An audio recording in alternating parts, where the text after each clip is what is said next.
দেশের বন্যা দুর্গত মানুষদের সহায়তার জন্য আজও ঢাকা বিশ্ববিদ্যালয়ের টিএসসিতে গণত্রাণ সংগ্রহ করছে বৈষম্য বিরোধী ছাত্র আন্দোলন। সকাল থেকেই নানা শ্রেণী পেশার মানুষ ত্রাণ নিয়ে আসছেন। সেখানে কেউ নগদ অর্থ দিচ্ছেন, কেউ আবার খাবার, ওষুধ, পোশাক দিয়ে সহায়তা করছেন। অনুদান দেওয়া মানুষরা বলছেন, এমন সংকটকালে বিবেকের তাড়নায় সহায়তার হাত বাড়িয়েছেন তারা। এমন জরুরি অবস্থায় দেশবাসী যেন এগিয়ে আসে, এমন প্রত্যাশা তাদের। আর স্বেচ্ছাসেবকরা বলছেন, মানুষের দেয়া অর্থ সম্পদ যথাযথভাবে পাঠানো হচ্ছে বন্যা দুর্গত এলাকায়। ত্রাণ কার্যক্রমে সহায়তা করছেন বিদেশি নাগরিকরাও।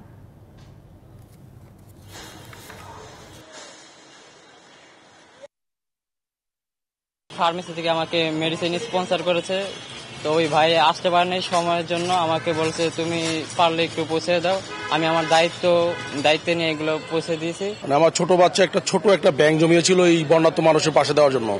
তো হঠাৎ করে একটু পা অসুস্থ হয়ে কারণে আসতে পারে নাই, যার কারণে বলো বাবা তুমি আমার এই দানটা মানুষের জন্য দিয়ে আসো।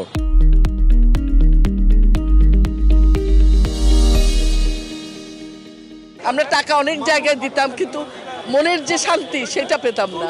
এটাই সবচেয়ে বড় অর্জন আমাদের। ছাত্রছাত্রী ভাইয়েরা কত কষ্ট করতেছে, কত ইস্যু করতেছে, এই জন্য আমি উদ্বুদ্ধ হয়ে আমার ওষুধের টাকা আমি ওষুধ খাবো না, আমি মরে যাই একলা, যদি 10 জন বাঁচে আলহামদুলিল্লাহ।